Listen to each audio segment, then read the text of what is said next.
우리 교회에서 지난 8월에 주일날 오두막이라고 하는 영화를 같이 봤습니다. 보신 분들 계시리라고 생각을 하는데 못 보셨으면 보시라고 권해드리고 싶고 또 보셔도 좋을 것 같아요. 제가 알기로는 2번 이상 보신 분들도 꽤 있으신 걸로 알고 있는데 처음 볼 때하고 또 다르게 두 번째 보니까 처음에 미처 못 봤던 이제 내용들 볼 수 있어서 유익하다는 생각을 합니다. 우리가 영상으로 이제 그 글, 문자로 이해하기 힘든 하나님의 뜻과 생각들을 영상으로 이해할 수 있도록 도움을 굉장히 많이 준다고 생각을 하는데, 이 스토리, 알고 보셔도 크게 재미없진 않을 거라고 생각을 하고, 다는 얘기 안 하겠지만, 스토리의 중심 부분은 이제 아기를 잃어버린 아버지의 이 상처에서 시작이 됩니다.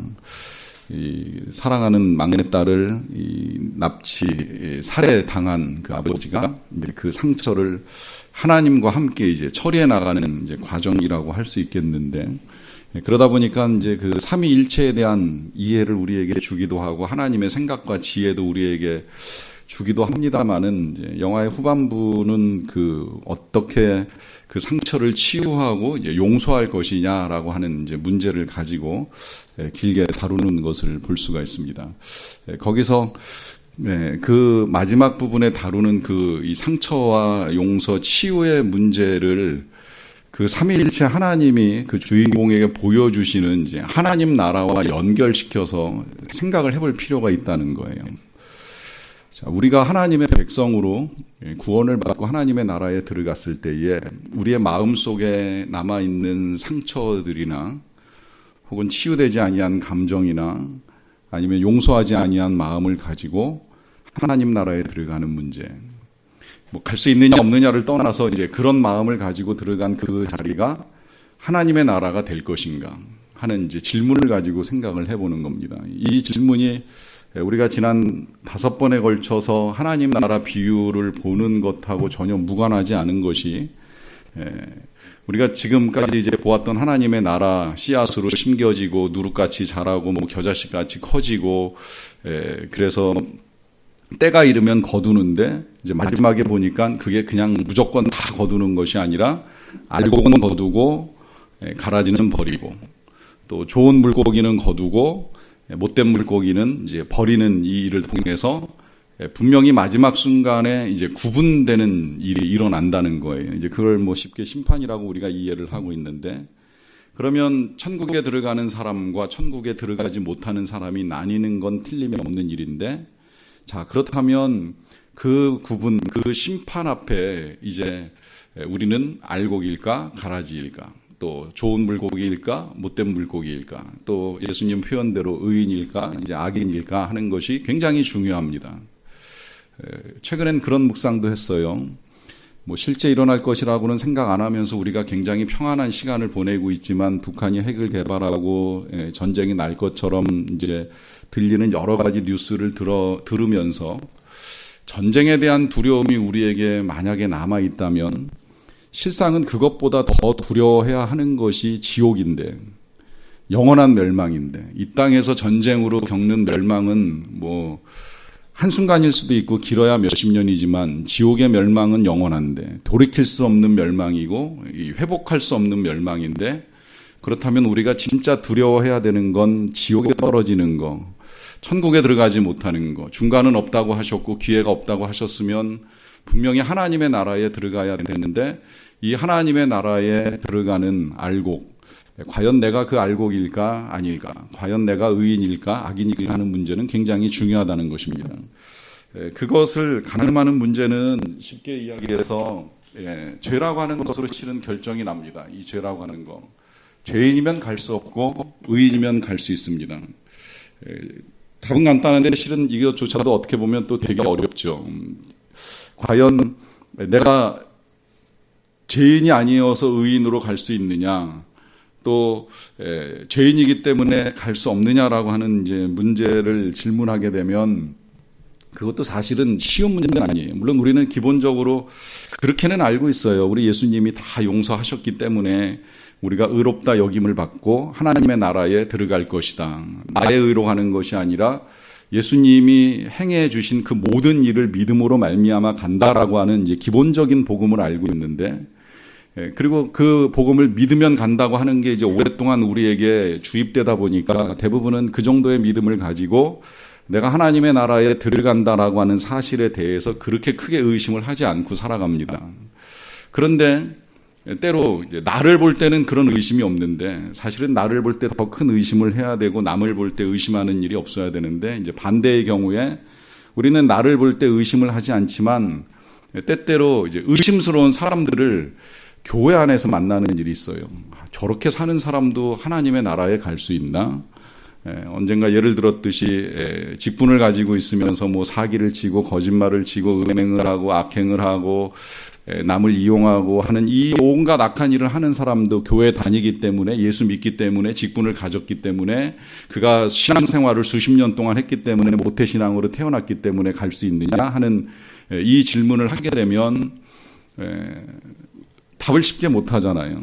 물론 하나님께서 판단하실 일이지만 이제 그 잣대를 남에게 적용할 것이 아니라 이제 실은 우리에게 가지고 와서 우리에게 들이댔을 때에 과연 내가 갈 수 있느냐 없느냐라고 하는 이제 질문을 할 수밖에 없는 것인데, 그 질문에 대한 답을 찾는 도구 중에 하나가 이제 오늘 저와 여러분들이 다루는 주제입니다. 그 주제는 사실 뭐 너무 명백해요. 오늘은 처음부터 질문이 베드로가 예수님에게 몇 번 용서하면 됩니까? 라고 하는 질문을 가지고 시작을 했고, 예수님도 결론에서 이와 같이 용서하지 아니하면 하나님도 너희에게 똑같이 용서 안 해야 할 것이다 라고 하는 말씀을 통해서 이 죄의 문제는 이제 용서하고 아주 밀접한 관련이 있음을 보게 되고, 내가 남을 용서하지 않으면서 하나님이 나를 용서하시기를 바란다라고 하는 것이 이게 절대 안 된다라고 하는 비유를 지금 예수님이 우리에게 말씀해 주시는 거예요. 어떻게 보면 결론 났어요. 내가 갈 수 있느냐 없느냐의 문제는 내가 용서했느냐 안 했느냐의 문제로 결정이 난다는 거예요. 내가 정말 다 용서하고 미워하는 사람이 하나도 없고 누구를 향해서도 정말 상처가 남아있지 않는다면 확신하셔도 좋습니다. 난 하나님의 나라에 들어간다.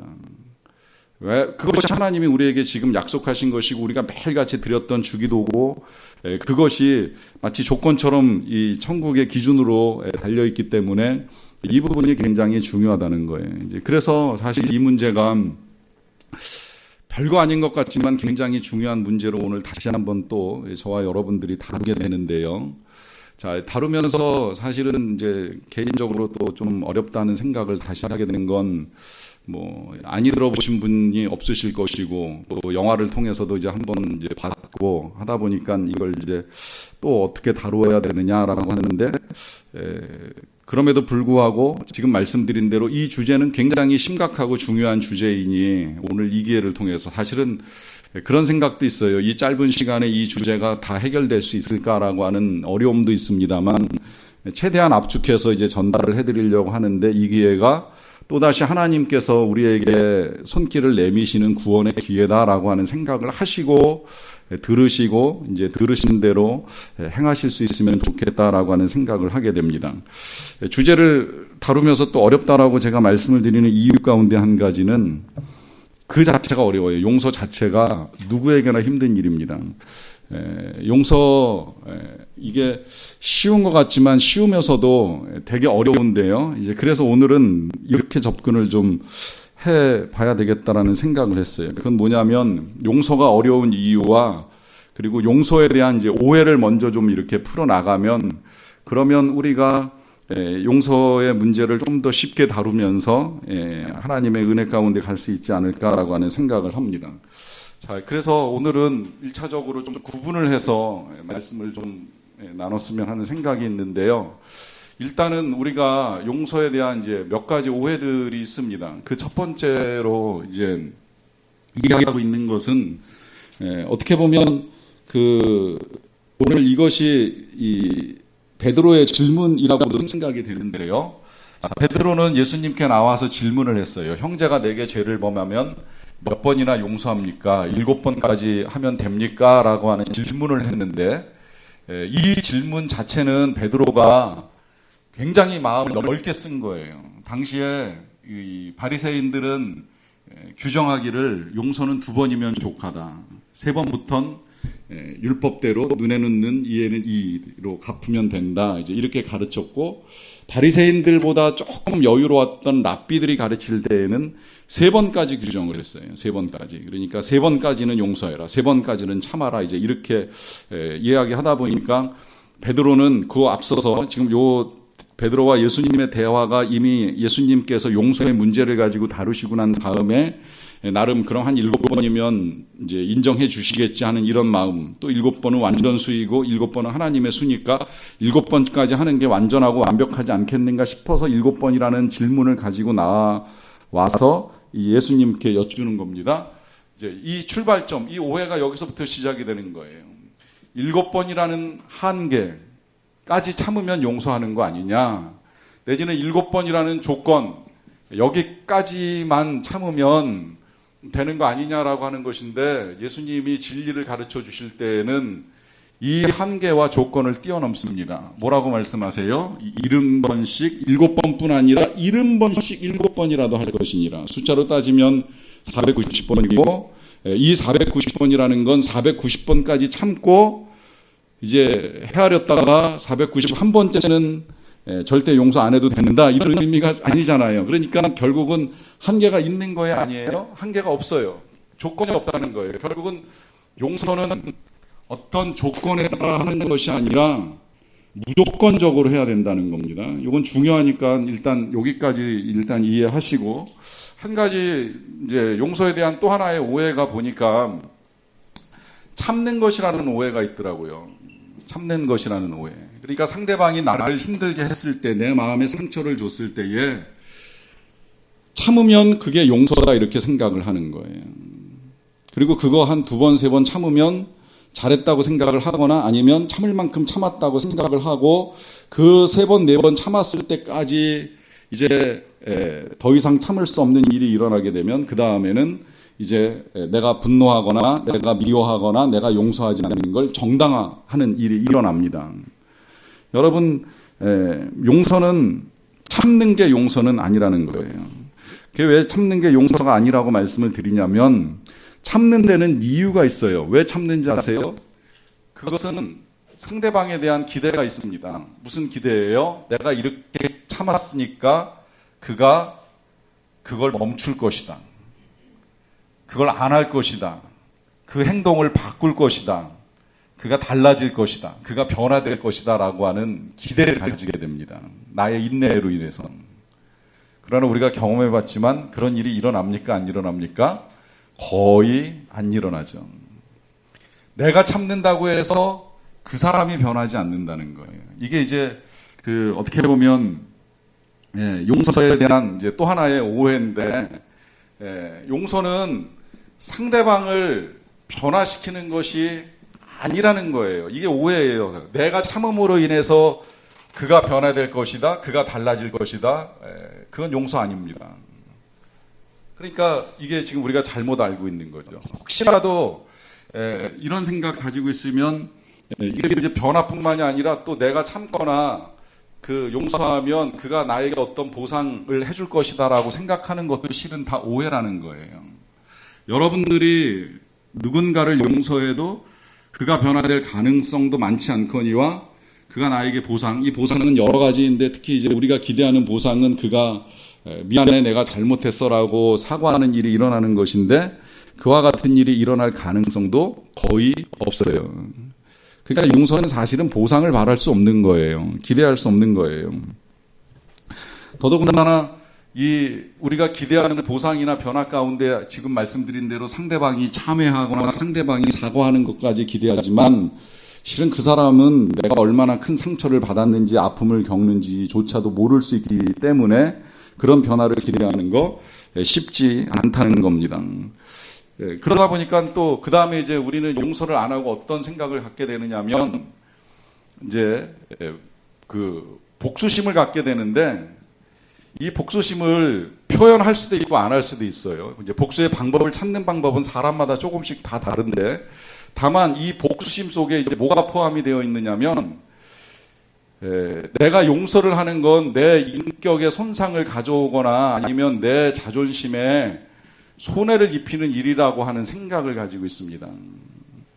참고로 말씀을 드리지만 용서하는 건 내 인격에도 절대 손상이 일어나지 않고 자존심에도 절대 손해가 나지 않습니다. 이건 심지어 용서뿐만이 아니라 먼저 사과를 하는 것도 인격이 상하거나 자존심이 상하는 일은 아니라는 거예요. 특히 이걸 쉽게 자녀와의 관계에서 생각을 해보면 더 좋아요. 부모들이 때때로 이 부모라는 자존심과 권위 때문에 자녀들에게 사과하고 용서를 구하거나 아니면 이 용서를 하는 거를 힘들어하는 경우인데, 용서하는 건 사실은 또 좀 부모들은 쉽게 하는 것 같은데 용서를 구하는 건 이 부모의 권위에 손상이 생긴다고 생각을 하거든요. 그런데 실제 그렇지 않아요. 부모가 자녀에게 미안하다, 사과한다라고 해서 자녀가 부모를 업신여기지 않습니다.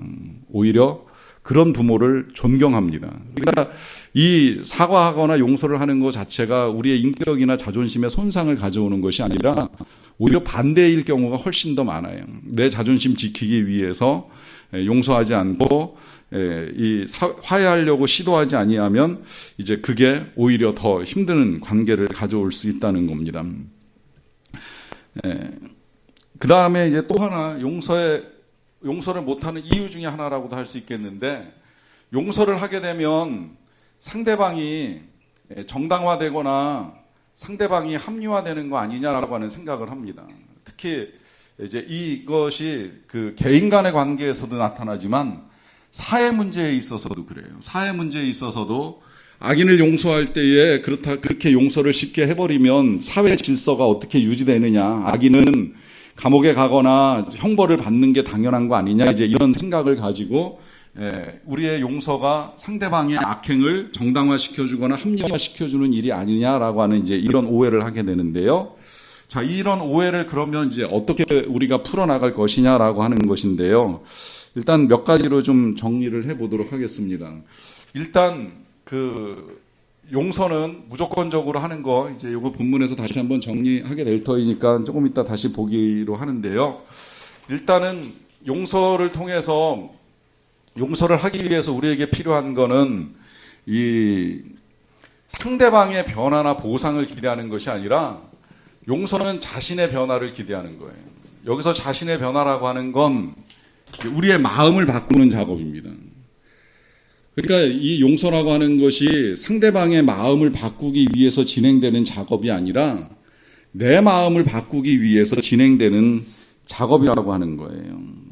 그러다 보면 어떻게 해야 되느냐면 상대방의 변화하고는 전혀 관계가 없는 겁니다. 용서 전에 변화가 없어도 할 수 없는 것이고 용서 후에 변화가 없어도 할 수 없는 거예요. 그냥 내가 하는 거예요. 내 마음을 바꾸는 거예요. 왜 바꿔야 되는지는 조금 이따 다시 볼 텐데, 일단 상대방의 변화에 따라서 내가 변하겠다라고 하는 거, 이건 이제 조건적이 되는 거예요. 이 조건적이라는 게 표현이 좋아서 조건적이지 이게 종속적이 되는 겁니다. 종속적이라는 건 상대방의 내 마음을 묶어놓는 거예요. 그 사람 마음이 변하면 나도 마음을 바꾸겠다. 묶여 있는 거예요. 그게 종속적인 거예요. 이 종속적인 게 안타까운 건 뭐냐면 내 행복과 불행을 그 사람한테 묶어놓는 거예요. 그래서 그 사람이 화해를 시도하면 내가 마음을 열고 화해함으로 행복을 찾는 거고, 그 사람이 시도 안 하면 나도 마음을 닫고 묶어놔서 불행에 그냥 계속 나를 방치하는 거죠. 얼마나 불행해요. 안타까운 일이에요. 그러니까 그걸 지금 끊어내는 작업, 상대방에게 종속되어서 내 행복과 불행이 결정되었던 것을 끊어내는 작업이 용서라고 하는 것입니다. 결국 용서라고 하는 건 그런 의미에서 이 주도권을 바꿔오는 거예요. 그 주도권이라는 건 이제 타인에게서 자신에게로 주도권을 가져오는 것이고, 자신에게 주도권을 가져온다라고 하는 건 주님의 뜻에 따르겠다라고 하는 결정이 되는 것이고, 이 결정이 중요한 거, 타인에게 용서하지 않은 마음을 가지고 있을 때에 불행과 슬픔에 빠져 있었어요. 마음이 평화롭지 않았어요. 그러나 그것을 내가 변하기로 결정을 하면서 예수 그리스도의 뜻에 따를 때에 주님이 우리에게 주시는 건 감사와 기쁨과 평안이기 때문에 지금 이거를 가져오는 작업이 용서라고 하는 것입니다. 불행 슬픔뿐만이 아니라 여기에는 뭐 미움도 있고 상처도 있고 그 사람에 의해서 내 마음속에 자리 잡았던 이 모든 것들을 감사와 기쁨으로 혹은 평강으로 바꾸어 나가는 작업이 용서라고 하는 거예요. 그러면 이걸 어떻게 할 수 있느냐라고 했을 때에 이제 할 수 있는 건 사실은 이제 그게 이제 우리의 동기인데 예수님의 답변이고요. 질문은 한계나 조건을 가지고 질문을 했어요. 근데 예수님 이제 조금 이따 그건 성경 가지고 쭉 정리를 해나가긴 하겠습니다만은 예수님은 무조건적으로 이제 은혜로 이제 할 것을 말씀을 하십니다. 이게 이제 동기예요, 실은. 그러니까 질문은 용서 어디까지 해야 되고 용서의 조건은 뭐냐 했을 때 예수님은 한계도 정하지 아니하시고 조건도 달지 아니하셨어요. 다만 은혜가 필요하고 그 은혜가 동기가 되어서 해야 된다라고 하는 것을 이제 말씀하셨는데 그 이제 은혜를 헤아리는 일은 이제 조금 이따 성경을 통해서 해나가게 되고요. 자, 이것이 동기라고 하면 그 다음에 시작하는 것은 우리의 결단으로 시작이 됩니다. 우리의 마음으로부터 시작이 되는 거예요. 그러니까 어떻게 시작해야 되지 할 때에 그동안에 우리가 가지고 있었던 오해는 그가 사과하면, 그 사람이 변하면, 그 사람이 달라지면 이었어요. 이걸 바꾸셔야 돼요. 내가 그 사람과 무관하게 그 사람에게 매이지 않고 내가 용서하기로 결정한다라고 하는 이 내 마음이 출발점이 되는 겁니다. 이게 시작점이 되는 거예요. 그런데 이제 그렇게 시작을 해도 어려운 것은 뭐냐면 이게 한 번에 이루어지지 않는다는 겁니다. 쉽게 이루어지잖아요. 왜냐하면 나는 변하고자 하는데 상대방이 안 변하거든요. 그리고 그 안 변한 모습이 계속 나를 힘들게 하거든요. 그래서 요구되는 것이 용서는 이례적이지 않고 반복적이다라고 하는 겁니다. 반복적. 다시 말하면 내가 용서를 하겠다라고 하는 나의 이 결정을 한 번으로 끝내시면 안 돼요. 반복하셔야 돼요. 반복적으로 계속해서 용서를 선포하고 용서를 하겠다는 결정을 하셔야 된다는 것입니다. 그런데 그럼에도 불구하고 혹시 이제 남아있는 그 어려움들, 그 어려움이 아까 이야기했던 이 정당화 합리화. 나는 용서하겠지만 그래도 그 사람은 벌 받아야지. 그 악한 사람이 그 악행을 반복하는 건 여러 가지로 안 좋은 거 아니냐. 더더군다나 그것이 사회에 영향을 미칠 때에는 사회의 질서가 깨지고 위협을 당하는데 그런 사람을 그냥 내버려 두는 것이 가하냐라고 했을 때에 그때 이제 마지막 용서의 원리가 나오는 것인데 이 복수, 이것을 하나님께 맡기는 거예요. 하나님께 위탁하는 겁니다. 언젠가도 그런 말씀 제가 이 수요강의에서 한번 드렸던 것 같은데 이 하나님께 위탁을 하지 않으면 어떤 일이 일어나냐면 물론 이제 우리가 이걸 사회 법이나 사회 심판에 이제 의존하는 경우도 있습니다만 때로 이제 그것을 우리가 직접 집행하고자 하는 이제 마음도 생길 때가 있어요.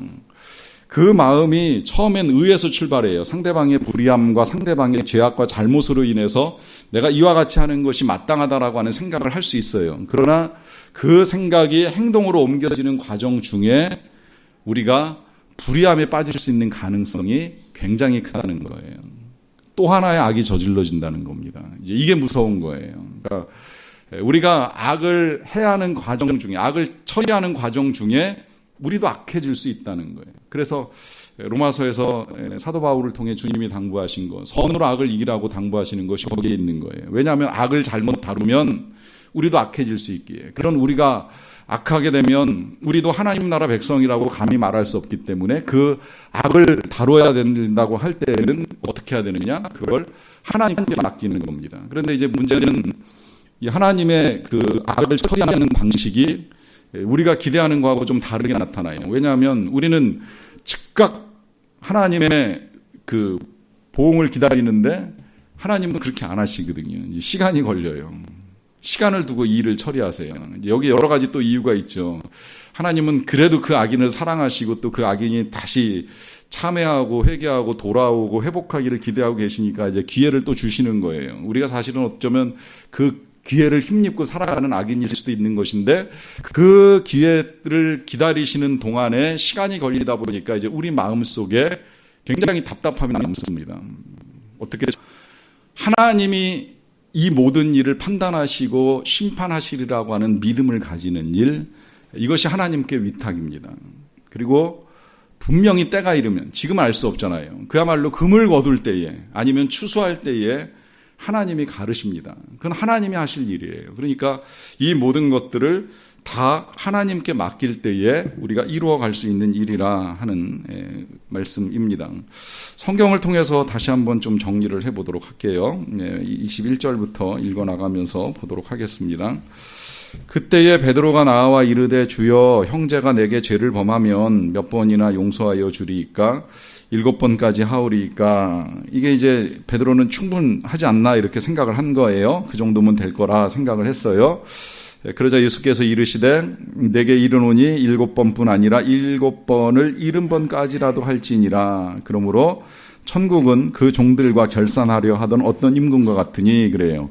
자, 여기서 이제 하나 좀 짚고 넘어가고 싶은 건 뭐냐면, 자, 이것이 아까 제가 시작할 때는 알곡과 가라지를 나누고 의인과 악인을 구분하는 이제 것으로 말씀을 드리긴 했습니다만은, 실은 지금 이 예수님이 용서에 관한 문제를 말씀하시면서 천국하고 연결을 시킬 때 이 천국은 용서해서 천국 가고 용서하지 않아서 지옥 간다라고 하는 것만이 아니라, 실은 용서할 때 지금 이 땅에서도 우리의 마음에 하나님의 나라가 얼마든지 임할 수 있고요.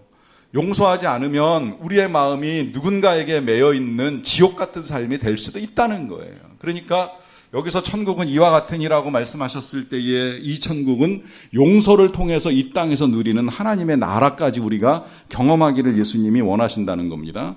그렇다면 어떻게 우리가 그걸 경험할 수 있는가? 24절로 넘어가서 보겠습니다. 결산할 때에 10,000달란트 빚진 자 하나를 데려오매 갚을 것이 없는지라 그래요. 자, 10,000달란트 혹시 들어보신 분이 계시겠지만, 1달란트는 지금 오늘날 우리 돈으로 따지면 대략 한 6억 정도 되는 돈이에요. 1달란트가. 그러니까 10,000달란트 그러면 한 6조 정도 된다고 생각을 하시면 돼요. 동그라미가 몇 개 붙는지 모르겠지만 하여튼 어마어마한, 사실 6억도 어마어마하다고 생각이 되는데 6조 그러면 평생에 만져보지도 못하고 본 적도 없는, 신문에서나 볼 수 있는 이제 그런 정도의 금액이라고 생각을 하는데, 조금 그냥 쓸데없는 의심이라면 도대체 이 종은 뭐 하느라고 이 6조씩 빚을 졌을까 하는 생각이 들어요. 그렇게 빚지며 살 일은 또 뭔가 이런 생각이 드는데, 그 빚진 자가 이제 주인 임금에게 와가지고 갚을 것이 없다 보니까 주인이 명합니다. 그 몸과 아내와 자식들과 모든 소유를 다 팔아 갚게 하라 그래요. 사실 이거 다 판다고 해서 그 돈이 될지는 모르겠는데 어쨌든 주인이 엄하게 명을 한 겁니다. 다 팔아서 갚아라. 이건 일단 이렇게 이해를 하시면 더 좋을 것 같아요. 원칙적으로는 다 팔아서 갚아야 된다는 거예요.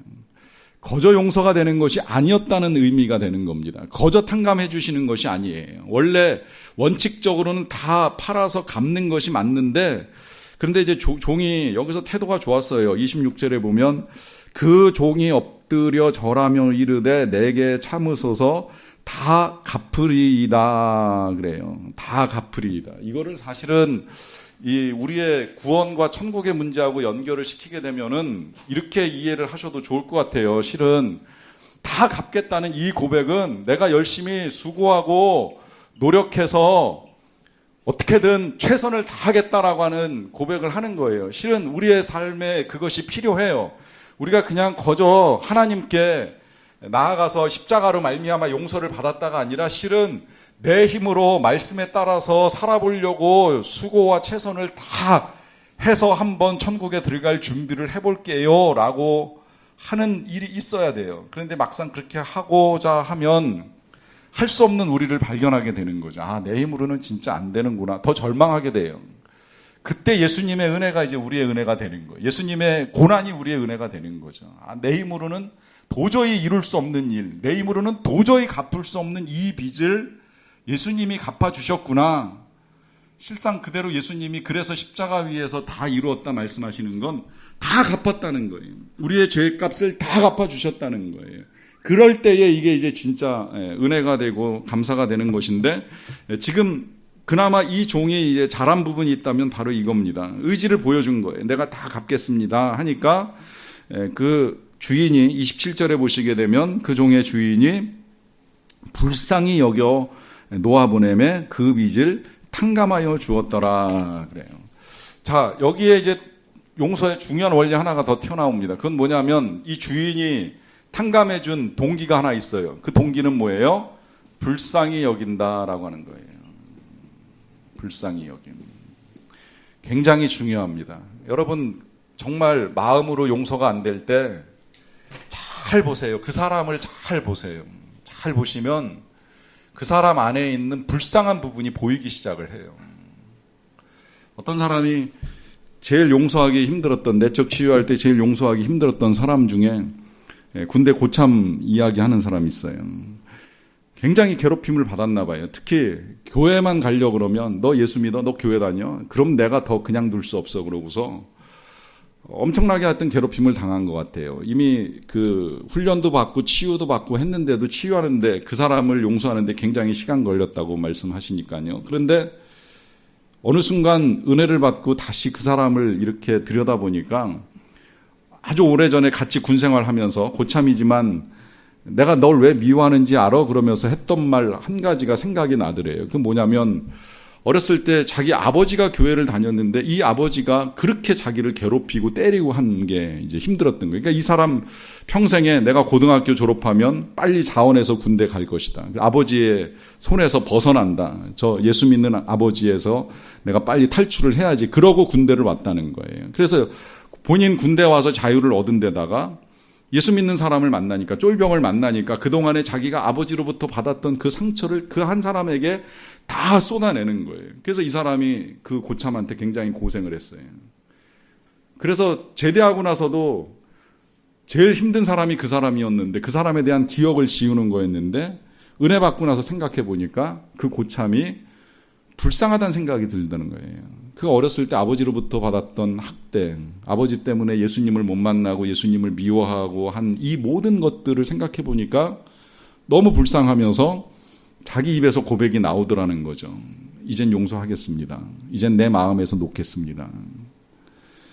이 불쌍히 여김이 아니면 어렵다는 거예요. 그러니까 우리가 정말 힘들게 그 마음에 아직도 담고 가는 사람이 있다면 그 사람이 가지고 있었던 과거를 좀 볼 수 있으면 보는 게 좋아요. 이게 짧은 시간에 안타깝다고 말씀드리는 이유는 시간이 있으면 사실은 이제 시간을 갖고 그걸 주님께 보여달라고 하는 이 기도를 드리는 것도 필요해요. 그러면 어떤 경우에 정말 우리가 용서하고자 하는 마음이 있으면 주님이 보여주세요. 그걸 본 사람 중에는 이 성장 과정 중에 나타났던 이제 이 그 역기능 중에 이 사람들을 기피하고 이제 여자라는 사실에 대한 그 피해 의식이 굉장히 컸던 사람 중에는 본인이 몰랐는데 나중에 주님께 그 문제를 해결하기, 왜 내가 여자로서의 피해 의식을 가지고 살아가나라고 하는 이제 이걸 가지고 고민하다가 주님께 기도를 했더니 태어났을 때의 할머니의 반응을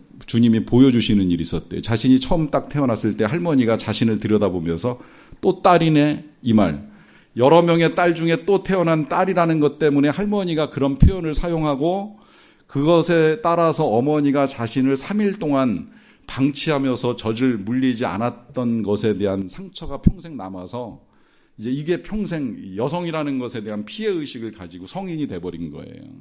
이걸 치유하는데 하나님이 보여주신 거예요. 그 옛날에 있었던 일들을. 그래서 이제 돌아가신 할머니 용서하고 또 어머니 용서하면서 이제 그 피해의식에서 이제 벗어나게 되는 이제 과정이 일어납니다. 때로는 그런 것들까지 필요하다는 거예요. 근데 그 모든 과정 중에 그 잘못된 생각을 가지고 있었던 그 사람이 미운 것이 아니라 불쌍해지는 거죠. 남성 존중 의식에 빠져가지고 여자를 귀하게 여기지 못하는 마음을 가졌던 할머니도 불쌍하고 그 시대에 억압받았던 어머니도 불쌍해지는 거예요. 이제 이런 과정들이 필요할 수 있다는 겁니다. 그래서 불쌍히 여기는 것이 조건이고 이유인데요. 그래서 그 빚을 탕감해 줬어요. 자, 이 탕감, 이게 아까 제가 이 6조라고 하는 것을 써드린 이유는 굉장히 파격적인 거예요. 그렇잖아요. 사실 누가 감히 6억도 아니고 6억이라도 어렵고 사실은 600만 원도 쉽게 탕감해주기 어려운데 6조를 탕감해줬다 그러면 이건 굉장히 파격적이고 큰 은혜라고 하는 것이고요. 그렇게 이제 탕감을 받은 종이 나가서 자기에게 100데나리온 빚진 동료 한 사람을 만나서 붙들어 목을 잡고 이르되 빚을 갚으라 그래요. 아까는 6조였는데 이 100데나리온은 한 1천만 원 정도 됩니다. 데나리온을 보통 한 사람의 임금이라고 하면 1천만 원 정도 되는데, 그러니까 여기에는 60만 분의 1이라고 하는 이제 상대적 차이가 좀 발생하는 거예요. 계수화시키는 건 그 경중을 이제 우리가 가늠해 보기 위해서 말씀드리는 것이고요. 자, 거기다가 그 빚진 사람은 동료예요. 임금과 종의 관계가 아니라 같이 일하는 동료, 친구, 형제 관계라는 것이고요. 만나서 붙든 다음에 목을 잡았어요. 목을 잡은 건 무슨 의미가 될까요? 비인격적이라는 거죠. 이제 자신은 인격적으로 탕감을 받았는데 자신은 남에게 있어서 비인격적인 행위를 가지고 빚을 갚으라 그래요. 그러다 보니까 그 동료가 엎드려 간구하여 이르되 나에게 참아 주소서 갚으리이다 하면서 요청을 하는데 허락하지 않습니다. 그러니까 용납하지 않는다는 거예요.